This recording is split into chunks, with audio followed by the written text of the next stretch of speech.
Hey guys! Now that we've had some fun with Walter, let's get started with this exciting visual effects tutorial. A little while ago I showed you how to convert this clip of Selena, dressed as Samara from the horror classic The Ring, and turn it into this scary shot. We've tracked a flickering TV screen into the background of the shot, replaced Selena's eyes, and applied some admittedly simplistic color grading. In this tutorial I want to show you how to take this death stare effect one step further and extend the clip with 2 additional shots of the camera moving closer and closer in on Selena's demonic eye before cutting to black. While this tutorial is going to cover some techniques that are similar to the ones we've used when we created the initial effect, I will be doing things a little bit differently, mainly to show you a variety of different ways to solve some really common compositing challenges. This is going to be an intermediate tutorial, and I will assume that you have watched, understood and completed the tutorial for the initial death stare effect that we will be extending. But now, before I bore you to death, let's jump right into the tutorial.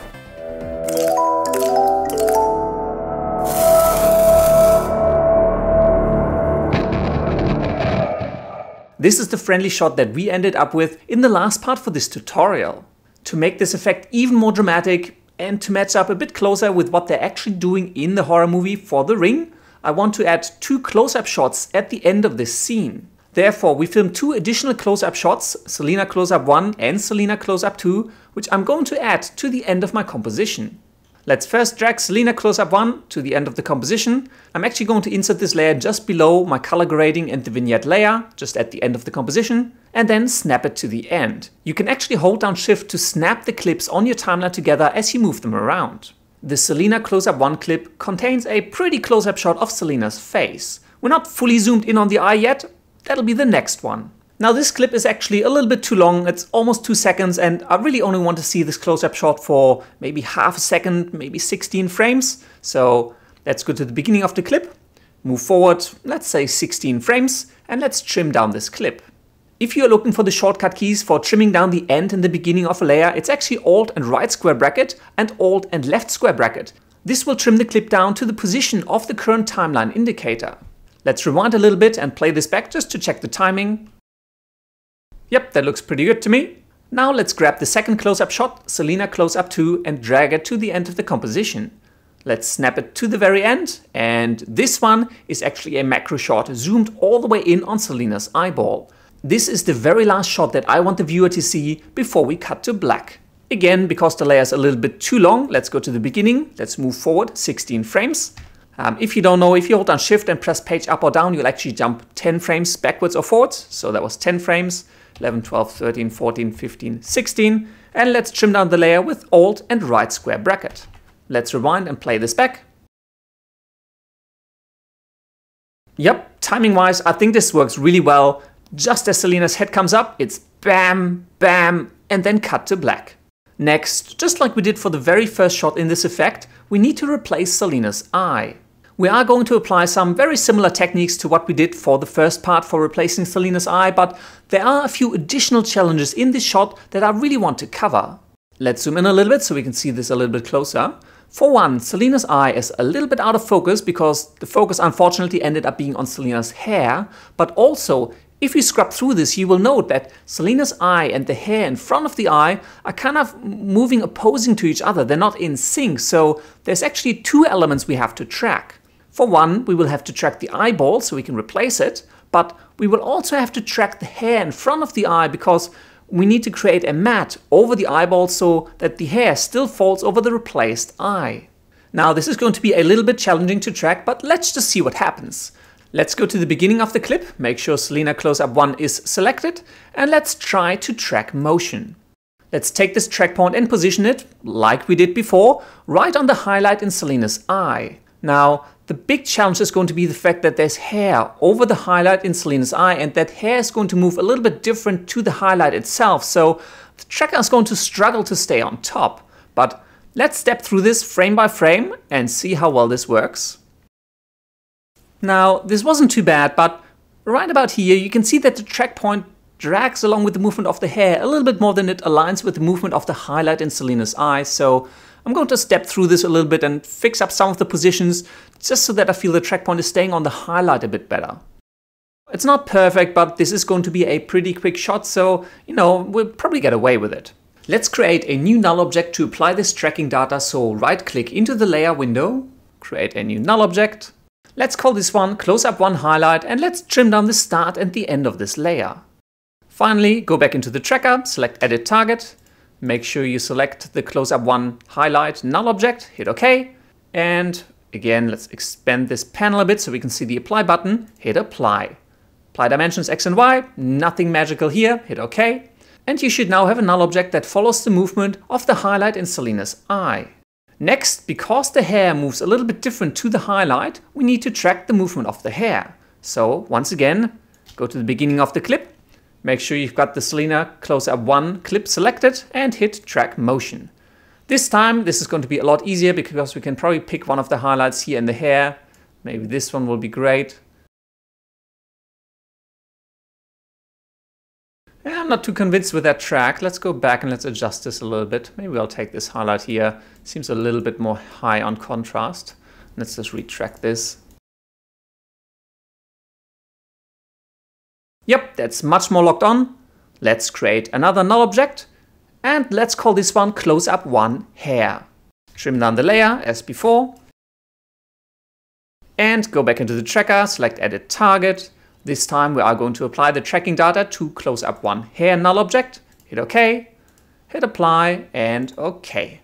Now you should have 2 null objects, one following the highlight in Selina's eye and the other one following the movement of her hair. Let's zoom out a little bit and we're finally ready to replace Selina's eye.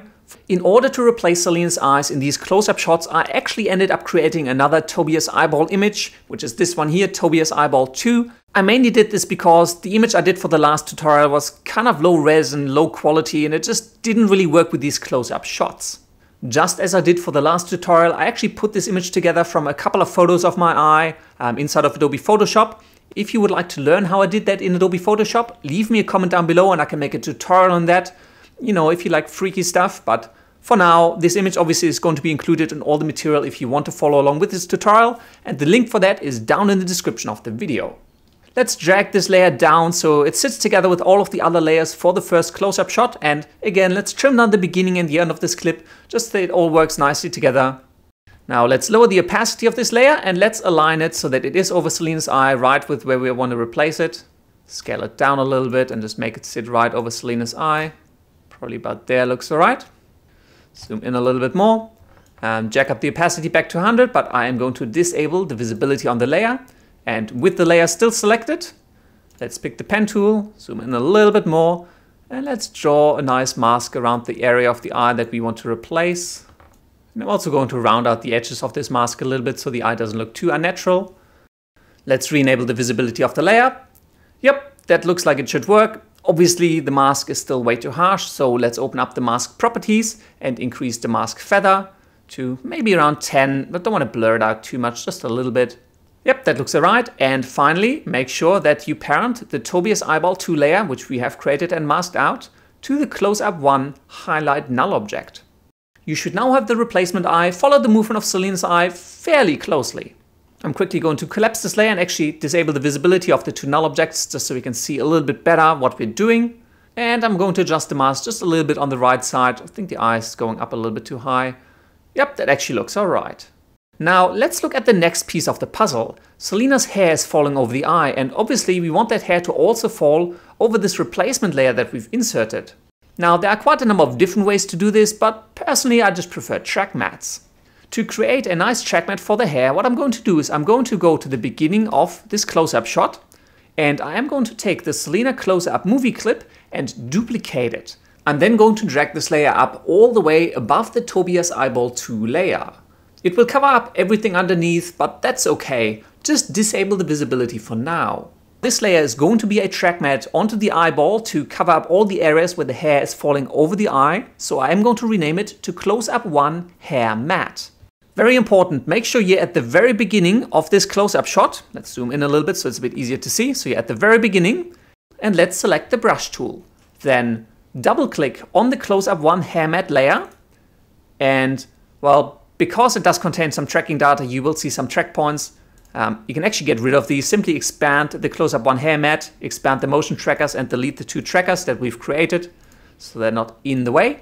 What I now want to do is I'm actually in a brush mode. I can now paint on this layer.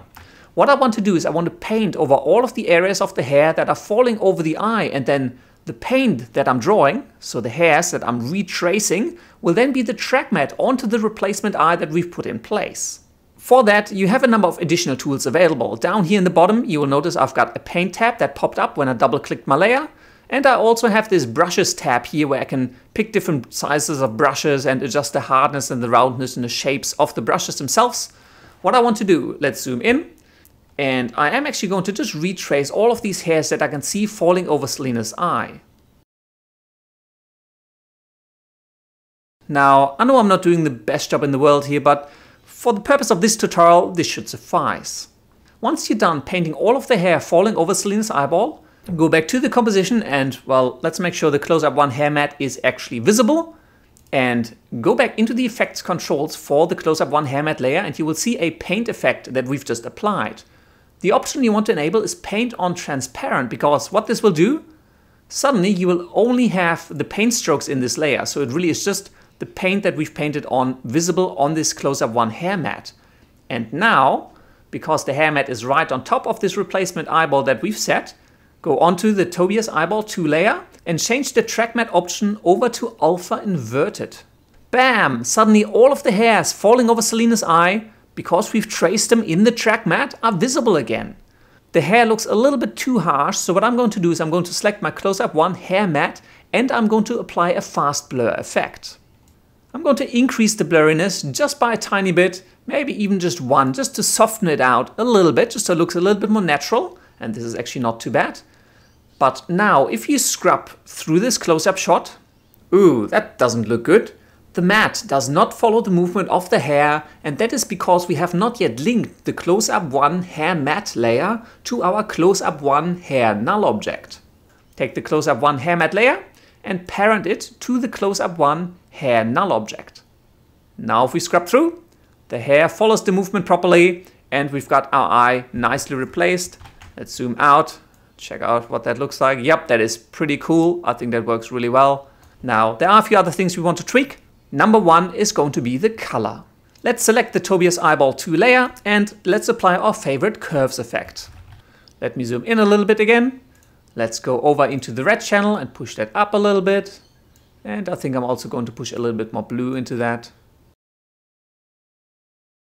Yep, that looks all right. But the other thing I also want to do is, because as before, as in the first part, the eyeball is a little bit too flat. It just doesn't quite look realistic.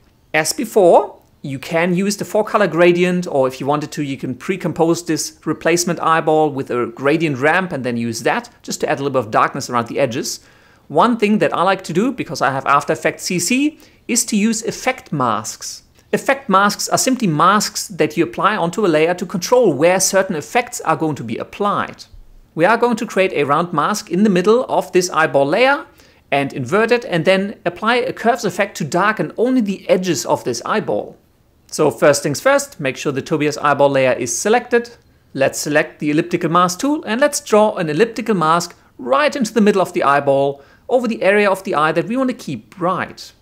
Next, let's apply another curves effect to this layer and let's bring down the brightness quite considerably. Obviously this is going to affect the entire layer right now. Let's just push this down even more, make it nice and dark.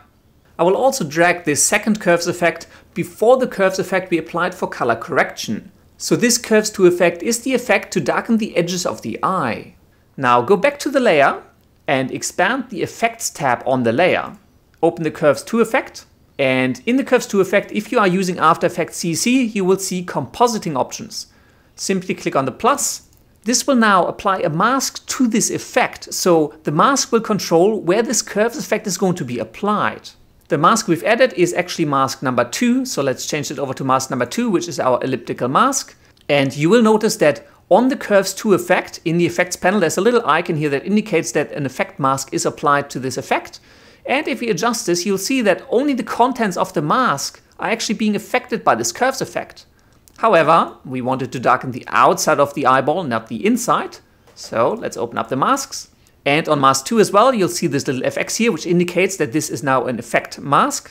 All we need to do is we need to invert the mask, so only the outside of this eyeball is being affected by this Curves 2 effect, so only the outside is being darkened, and because this is a really harsh edge, let's expand the mask properties and increase the mask feather to blur it out a little bit, so we're getting a little bit of a nice, dark, evil eye. And if you check this out, this is before, so it's all flat, and with the Curves 2 effect applied only to the outside edge of the eyeball, this looks a lot better, it fits on a lot nicer. That actually looks pretty cool, I think. Let's collapse all of our layers again and scrub through this. Yep, that looks pretty cool, I think. Finally, I also want to apply a glow effect to this eyeball layer, just like we did in the first part. So let's zoom in again, select the Tobias Eyeball 2 layer, and let's apply a glow effect. Let's jack up the glow threshold because I really just want to glow a very tiny part of the eye, maybe even just that. That actually looks kind of cool. Let's push out the glow radius and the intensity a little bit. Just want just a tiny highlight to glow, just to add a little bit of atmosphere around that eye. It looks a little bit more intense. Actually, I think I'm going to lower the red color just a little bit to make it a little bit more blue, so it fits a little bit nicer. Sweet, that looks pretty cool. And we're going to go from this friendly shot to this even friendlier shot. And then for the last one, we still have to replace the eye. Now, in order to replace the eye for this last shot, for this really close-up macro shot, we are going to follow pretty much the same steps that we applied to this particular close-up shot. So I am going to move through this fairly quickly. First, we need to track the motion of this eye. In this particular shot, this is obviously really easy because due to the contact lens type that Selena was wearing, it's got really nice hard pattern here, so this is going to be really easy to track. So let's go to the beginning, bring up the tracker controls and hit track motion. Position the track point on the corner of one of these diamonds here and let's start tracking through this. Yep, no problem at all. Let's go over into the layer window and create a new null object. Let's call this one close up to eye. Again, let's trim this layer down so we know exactly when it starts and ends. Go back into the tracker, select edit target. This time we are going to select close up to eye, hit OK, and hit apply. Bam! So now we have a null object that follows the movement of Selena's eyeball. Interestingly enough, in this particular shot, I don't actually see the hair in front of Selena's eye moving any different to the way Selena's eye moves, so I don't think we need to track this separately. Let's just see how we go. We can always come back later and track this again. Let's go back to the beginning of the close-up shot, hop over into the project, and let's drag another copy of Tobias Eyeball 2 into our composition. This one I am actually going to drag right into my timeline at the right layer position, just above the layers for my second close-up shot. So it starts right here, that looks alright. Zoom out and let's reposition this beautiful eyeball right on top of Selena's. Let's lower the opacity so that's a bit easier to do. Yep, that looks about alright. Let's jack up the opacity back to 100 and disable the visibility. Let's zoom in just a little bit more. And again, let's pick the pen tool, make sure the Tobias Eyeball 2 layer is still selected. And let's draw a mask for Selena's eye to replace it. Cool, let's re-enable the visibility. Let's zoom back out. Yep, that fits in about right. Again, let's open up the mask properties. And let's increase the mask feather just a little bit, maybe to about 5 or 10. Again, don't overdo this, otherwise it gets a little bit too soft. And finally, let's collapse this layer and let's parent it to the close-up to eye null object. Let's scrub through this. Yep, that's actually looking pretty good. Again, let's trim down the end of this Tobias 2 eyeball layer, just so again, everything is nice and neat. And then, again, there are certain hairs that are obviously falling over Selena's eye. Actually, if you zoom in a little bit, there's this blurred out hair right here in the front, but there's also a lot of eyelashes up here at the top lid and a few at the bottom that I do want to paint out so that, you can still see them over the replacement eye, and it'll just make the replacement layer sit a little bit better in the shot and it doesn't just look like, someone just glued it on top. So just like we did before, select the Selena 2 close-up layer, which is the base footage for this particular shot, duplicate it and drag it above the Tobias Eyeball 2 layer. Again, it's going to cover up everything, but that's alright. Make sure the layer is selected, select the brush tool, and then double click onto this layer. Again, you'll see the tracker controls. Let's quickly delete them off this particular layer. It's just one in this case. And let's start drawing paint over all of the eyelashes. Once you're done with the eyelashes, we still have this one really blurred out hair falling over the front of Selena's eye. Now, if you paint this too strongly in your track matte, you will start seeing the pattern of Selena's contact lenses show through. So what I like to do is I like to select a fairly big brush. You can actually also just hold down Control, left click and drag up or down to increase the size of this brush. Make sure it kind of fits exactly over the size of this hair. And what I like to do is in my paint tab, lower the opacity to maybe about 50% and bring down the flow. The flow kind of controls how much pigment, how much color comes out of the brush as you're painting. So with a really low flow and maybe 50% opacity, we can paint a really soft, a really transparent stroke right over this blurred out hair here, just so that we're adding a little bit of that back into the shot. Sweet, that should do. Let's jump back to the composition. And again, we've got the Selena Close-Up 2 layer here with all of our brush strokes on it. Go over into the effect controls and make sure you enable Paint on Transparent. Cool, we're almost there. Now let's select the Tobias eyeball layer that sits under all of these beautiful eyelashes and the one in the front, and change the track matte over to Alpha Inverted. Now it works, but again, the track matte is a little bit too harsh, so once again, search for the fast blur effect and let's apply it to the Selena 2 Close-Up layer. Actually, let me also rename this one to Close-Up 2 Hair Matte. Then let's go over into the fast blur effect and let's bring up the blurriness just by a bit. Maybe 3 is enough. I just want the eyelashes to be a little bit softer. Let's zoom back out, and before we do anything else, make sure that you parent the Close-Up 2 Hair Matte to the Close-Up 2 Eye Null object, so the eyelashes follow the movement of the eye. But one thing I didn't do, right here, let's zoom in again, right here you can see the eyelashes suddenly popping in. And that has happened because when I applied my paintbrush, I was actually in the middle of the layer, so this paint effect only starts halfway through this layer, which is really not what we want. So what we will have to do, let's expand the Close-Up 2 Hair Matte, let's expand the effects, expand the paint, and you will see all of the brushes that we've applied down here in your timeline. Now you will also notice that they only start in the middle of this layer, but you can actually select all of these brush strokes.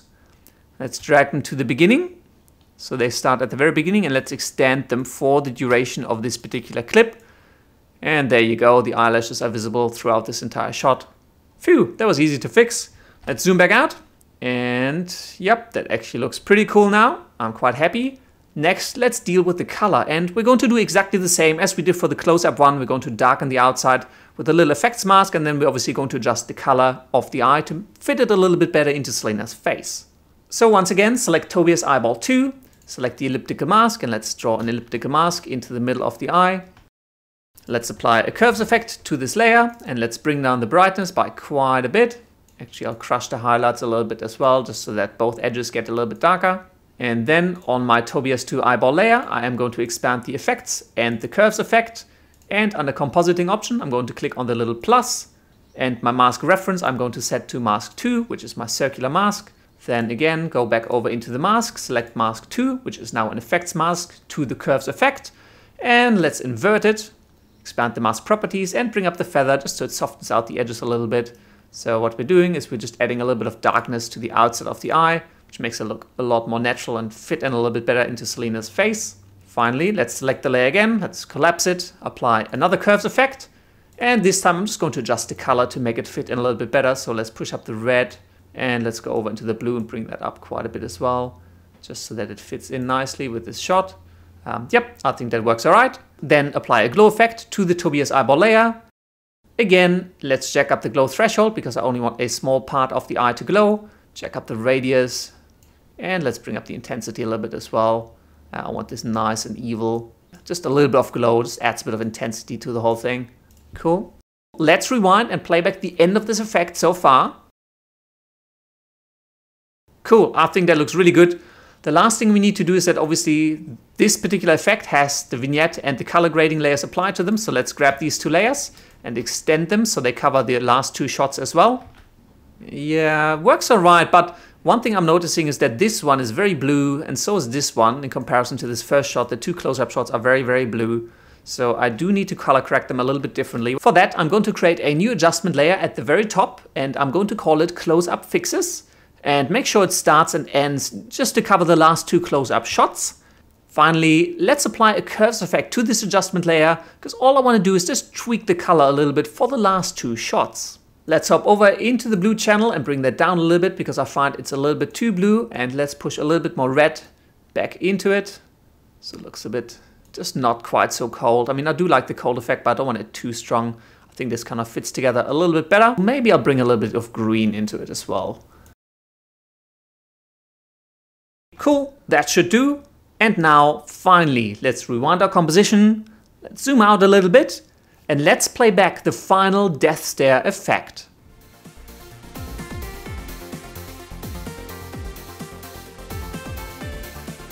And that is how you create the death stare effect from the horror classic The Ring. I really hope you enjoyed this tutorial. As always, if you do have any comments, questions or suggestions, just leave them down in the section below. If you did enjoy this video, please give it a thumbs up, favorite it and share it with the world. And if you do want to see more cool filmmaking and visual effects tutorials, don't forget to go to youtube.com/surface studio and subscribe. Thank you very much for watching, and until next time, I will see you later.